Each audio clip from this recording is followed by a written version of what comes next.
Assalamualaikum warahmatullahi wabarakatuh. Halo semuanya, kenalin saya Muhammad Asul Azwar, mahasiswa program studi akuntansi syariah Raden Mas Said Surakarta. Video ini saya buat sebagai tugas mata kuliah makroekonomi. Baik, beberapa hal yang saya ingin sampaikan di video ini. Yang pertama mengenai kebijakan ekonomi yang ada di sebuah negara. Pada umumnya, kebijakan ekonomi dalam sebuah negara terbagi menjadi dua, kebijakan moneter dan kebijakan fiskal. Namun, di video kali ini kita akan bahas hanya fokus pada kebijakan moneter saja. Baik, membersihkan waktu langsung saja ke pembahasan kebijakan moneter. Seperti yang kita ketahui bahwa kebijakan moneter merupakan kebijakan ekonomi yang dikeluarkan oleh bank sentral dalam sebuah negara guna menjaga stabilitas nilai mata uang di negara tersebut. Kebijakan moneter tersebut dapat kita lakukan dengan cara mengatur atau mengendalikan perputaran uang yang ada dalam sebuah negara tersebut. Kemudian tujuannya untuk apa? Kebijakan moneter tersebut dikeluarkan sebenarnya bermacam-macam, teman-teman. Kebijakan moneter tersebut bisa dikeluarkan tergantung kepada situasi, kondisi, atau masalah yang sedang dihadapi oleh negara tersebut. Namun, umumnya kebijakan moneter tersebut dikeluarkan untuk menjaga stabilitas nilai mata uang yang ada dalam negara tersebut. Kemudian juga bisa digunakan untuk menjaga stabilitas sistem pembayaran dalam negara tersebut dan juga bisa untuk menjaga stabilitas sistem keuangan negara tersebut. Kemudian mungkin teman-teman masih bingung nih, bagaimana mengukur atau membandingkan nilai mata uang yang stabil itu seperti apa. Kita bisa lihat atau mengukurnya dengan harga barang dan jasa yang ada pada negara tersebut. Dengan begitu kita juga bisa melihat nih, apakah negara tersebut sedang mengalami inflasi dengan tingkat yang tinggi, rendah, ataupun masih bisa dikendalikan.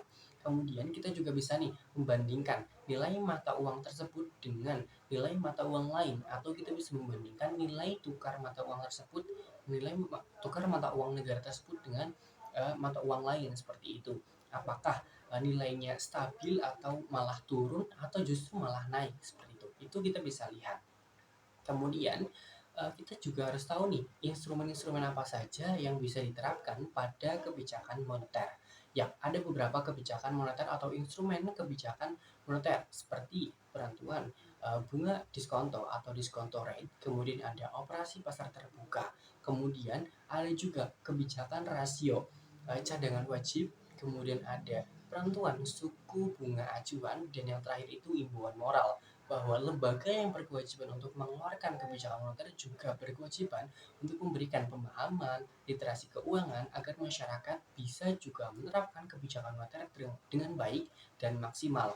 Dengan begitu, tujuan dikeluarkannya kebijakan moneter tersebut dapat tercapai dengan baik seperti itu. Kemudian, lembaga mana yang berwenang atau berkewajiban mengeluarkan kebijakan moneter? Ya, seperti yang sudah saya sebutkan di awal, bahwa bank sentral dalam sebuah negara berkewajiban atau berwenang untuk mengeluarkan kebijakan moneter untuk negaranya. Kemudian, apabila kita melihat di Indonesia, lembaga mana yang berkewajiban untuk mengeluarkan kebijakan moneter tersebut? Ya, benar sekali, yakni Bank Indonesia.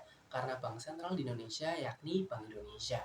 Kemudian, di era sekarang, kebijakan moneter apa yang sedang diterapkan atau sudah baru saja diterapkan oleh Bank Indonesia? Ada yang tahu? Bisa tulis di kolom komentar.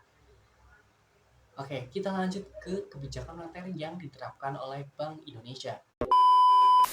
Mengacu pada laporan kebijakan moneter yang diterbitkan oleh Bank Indonesia pada tahun 2024 ini, tepatnya bulan April lalu, pada triwulan pertama, Bank Indonesia melalui rapat Dewan Gubernur Bank Indonesia memutuskan menetapkan kebijakan moneter berupa menaikkan suku bunga acuan atau BI rate senilai 25 bps atau basis point sehingga menjadi 6,25% yang sebelumnya hanya 6,00%.